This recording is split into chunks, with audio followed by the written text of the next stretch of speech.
നമസ്കാരം. Daily news ശുഭദിനത്തിലേക്ക് സ്വാഗതം. ഭയം പലപ്പോഴും യാഥാർത്ഥ്യേക്കാൾ വലുതായിരിക്കും. പക്ഷേ മനസ്സിൽ ധൈര്യമുണ്ടെങ്കിൽ ഏത് ഇരുളിനെയും നേരിടാം. ശുഭദിനത്തിലേക്ക്. ഡെയിലി ന്യൂസ് ശുഭദിനം നിങ്ങൾക്കായി അവതരിപ്പിക്കുന്നത് അമൃത്വേണി ഹെയർ എലിക്സിയർ.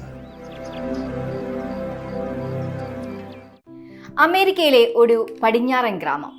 എപ്പോൾ വേണമെങ്കിലും റെഡിത്യൻസ് ആക്രമിച്ചേക്കാമെന്ന ഭയത്തിൽ 2 സൈനികർ കാവലിരിക്കുകയായിരുന്നു. അല്പസമയം കഴിഞ്ഞ് ഒരു സൈനികൻ പുറത്തേക്ക് റോന്തു ചുറ്റി വന്നിട്ട് മറ്റേയാളോട് പറഞ്ഞു, എനിക്ക് നിന്നോടൊരു മോശം വാർത്തയും ഒരു നല്ല വാർത്തയും പറയാനുണ്ട്. രണ്ടാമത്തെ സൈനികൻ ആകാംക്ഷയോട് നോക്കി. മോശം വാർത്ത ഇതാണ്, നമ്മുടെ വെടിയുണ്ടകളുടെ സ്റ്റോക്ക് തീർന്നിരിക്കുന്നു. സഹായിക്കാൻ അടുത്തെങ്ങും സൈനിക ക്യാമ്പുകളുമില്ല.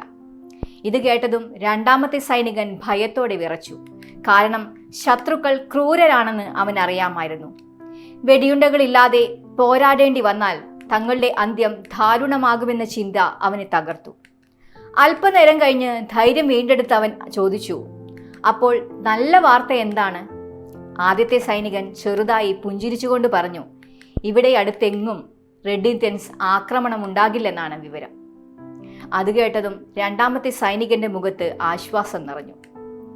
ജീവിതത്തിൽ നമ്മൾ പലപ്പോഴും സംഭവിക്കാത്ത ദുരന്തങ്ങളെ പേടിച്ചാണ് ജീവിക്കുന്നത്. ഭാവിയിൽ വരാമെന്ന് കരുതുന്ന പ്രശ്നങ്ങൾക്കായി ഇന്നത്തെ സമാധാനം പോലും നാം നഷ്ടപ്പെടുത്താറുണ്ട്. എല്ലാ സമയവും ഭയത്തിന്റെ കോട്ട കെട്ടി ജീവിതത്തെ തടവറയാക്കേണ്ടതില്ല. കാരണം കായിക ശക്തിയേക്കാൾ വലുതാണ് മനോബലം. പ്രതിസന്ധികൾ വന്നാൽ നേരിടാനുള്ള ആന്തരിക ശക്തി നമ്മിലുണ്ട്.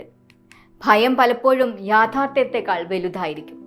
പക്ഷേ മനസ്സിൽ ധൈര്യമുണ്ടെങ്കിൽ ഏത് ഇരുളിനെയും നേരിടാം. ശുഭദിനം.